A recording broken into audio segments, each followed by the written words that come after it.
नमस्कार बच्चों। आज हम कक्षा छठी के पाठ्य पुस्तक सुलभ भारती से पाठ 4 जोकर पढ़ेंगे। प्रस्तुत पाठ में हमें यह बताया गया है कि किस प्रकार जब हम मुहावरों का उपयोग हमारे वाक्यों में करते हैं तो वह वाक्य और ज़्यादा अट्रैक्टिव हो जाते हैं और हम उनका उपयोग मुहावरों का उपयोग वाक्य में कैसे कर सकते हैं। जोकर यहाँ पर एक पात्र है जो कि पहले जब सर्कस हुआ करते थे तो जोकर एक बहुत ही महत्वपूर्ण पात्र हुआ करता था, कैरेक्टर हुआ करता था, जिसकी वजह से सर्कस ज़्यादा प्रसिद्ध हुआ करते थे। जोकर का कार्य यह हुआ करता था कि वह लोगों को अपने अभिनय के द्वारा हंसाता था और उन्हें इंटरटेन करता था। तो आइए हम उसी के माध्यम से आज जोकर पाठ से हम मुहावरों के बारे में पढ़ेंगे। जोकर, हम यहाँ पर पहला चित्र देख रहे हैं, उसमें हमें घर, मुर्गी और दाल और उसके पास में बराबर का साइन दिख रहा है। इससे हमें कौन सा मुहावरा याद आता है? इससे हमें घर की मुर्गी दाल बराबर, यह मुहावरा याद आता है। इसका अर्थ होता है कि पास की चीज़ों को कम महत्व देना।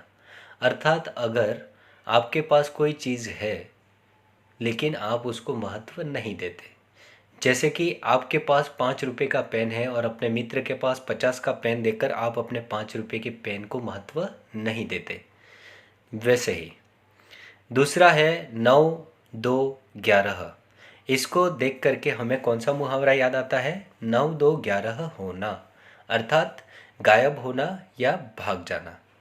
जैसे कि एक चोर द्वारा पुलिस को देखने पर वह चोर 9, 2, 11 हो गया, अर्थात वो चोर वहाँ से भाग गया। अब हम आगे जोकर लेसन में दिए और मुहावरों को देखेंगे और अच्छे से उन्हें समझेंगे और वाक्य में प्रयोग भी करेंगे।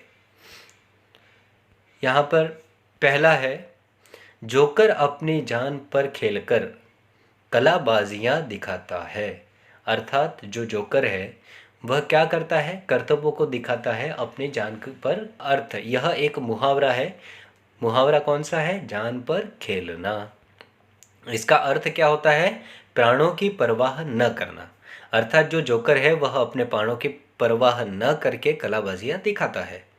इसमें वाक्य में प्रयोग करेंगे इसका, तो सैनिक सीमा पर अपनी जान पर खेलकर देश की रक्षा करते हैं। आइए अब हम दूसरा मुहावरा देखते हैं। जोकर झूठ मूठ का ठहाका लगाकर लोगों को हंसाता है। देखो यहाँ पर जोकर क्या कर रहा है? जोकर जानबूझकर यानी कि झूठ मूठ का ठहाका लगाकर, ठहाका लगाना यहाँ पर यह मुहावरा है। ठहाका मतलब जैसे आपने रामायण देखते होंगे तो महाभारत देखिए, उसमें जो रावण है वो ठहाके लगाता है, हा हा हा हा। तो ऐसे ठहाका लगाना कहा जाता है।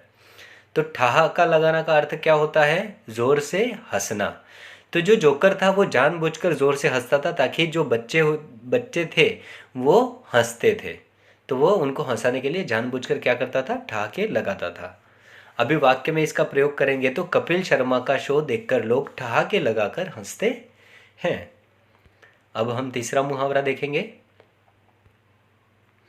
उचित प्रतिसाद न मिलने पर जोकर मन मसोस कर रह गया।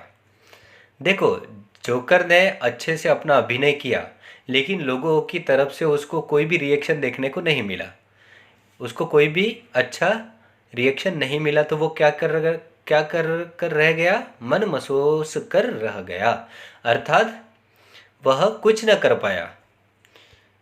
तो इसका अगर हम वाक्य में प्रयोग करेंगे तो कैसे होगा? राधा अपने दोस्तों के साथ शिमला जाना चाहती थी, लेकिन जब उसके पिताजी ने उसे जाने नहीं दिया तो बेचारी मन महसूस कर रह गई, अर्थात वह कुछ भी न कर पाई। अब हम देखेंगे चौथा मुहावरा। खेल समाप्त होने पर कुछ बच्चों द्वारा जोकर को धन्यवाद कहने पर वह फूला नहीं समाया। देखो, अभी जोकर ने अपना खेल समाप्त किया, लोगों को इंटरटेन पूरा कर दिया, तो समाप्त होने पर कुछ बच्चों को मज़ा आया तो उन्होंने क्या किया, जोकर को धन्यवाद दिया, थैंक्स बोला। तो जोकर फूले नहीं समाया। फूला नहीं समाना यह मुहावरा है। इस मुहावरे का अर्थ क्या है, अत्यधिक खुश होना, यानी कि वो बहुत ही खुश हो गया जब उसको बच्चों ने धन्यवाद कहा। तो इसका वाक्य में प्रयोग कैसे होगा, प्रथम श्रेणी में उत्तीर्ण होने पर मैं फूला नहीं समाया, अर्थात मैं जब फर्स्ट क्लास पास हुआ तो मेरे खुशी का ठिकाना नहीं रहा, मैं अत्यधिक खुश हुआ। नेक्स्ट, एक बच्चे को अपनी नकल करते देखकर जोकर दंग रह गया। एक बच्चा था उधर, वो क्या करता है, जोकर की नकल करता है, तो जोकर उसको देखकर दंग रह जाता है। यहाँ पर मुहावरा है दंग रह जाना। दंग रह जाना अर्थात आश्चर्यचकित होना। वाक्य में प्रयोग, छोटे बच्चे द्वारा जादू दिखाने पर सारे लोग दंग रह गए।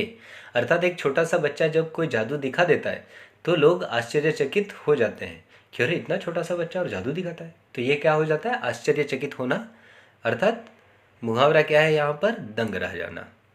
इसके बाद हम नेक्स्ट मुहावरा पढ़ेंगे,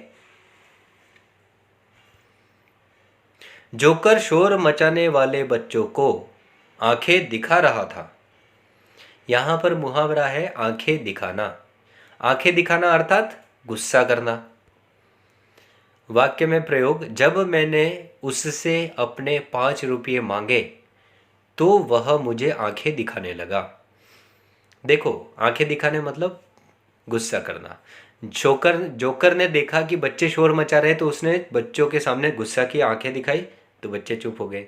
वैसे ही जब मैं अपने किसी मित्र के पास 5 रुपये पहले से ही मांगता था, वो मांग रहा था तो वो आंखें दिखाने लगा, मतलब वो गुस्सा हो गया। आगे 7वां मुहावरा, मौका मिलने पर जोकर कलाकारों के कर्तव्यों का श्रेय लेता है, अर्थात गंगा गए गंगाराम, जमुना गए जमुनादास।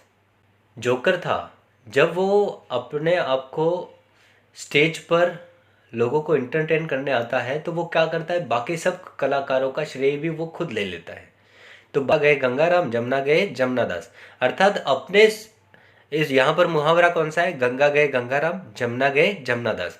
अर्थ क्या होता है इसका, अवसरवादी। अवसरवादी अर्थात अपने स्वार्थ के लिए परिस्थितियों के अनुसार बदल जाना। वाक्य, रमन पर तुम जरा भी भरोसा न करना, वो बिल्कुल गंगा गए तो गंगाराम और जमुना गए तो जमुनादास की तरह है। अर्थात यहाँ पर जो रमन है वो क्या है, स्वार्थी व्यक्ति है कि वो अपना स्वार्थ सिद्ध करने के लिए कुछ भी कर सकता है। गाना तो आता नहीं और जोकर कहता है गला खराब है, यह तो ऐसा ही हुआ, नाच न जाने आंगन टेढ़ा। देखो, जोकर को गाना तो आता नहीं है, लेकिन उसने बहाना क्या बनाया कि मेरा गला खराब है, तो इसे क्या कहते हैं, नाच न जाने आंगन टेढ़ा। नाच न जाने आंगन टेढ़ा मुहावरे का अर्थ क्या होता है, अपना दोष छुपाने के लिए औरों में कमी बताना।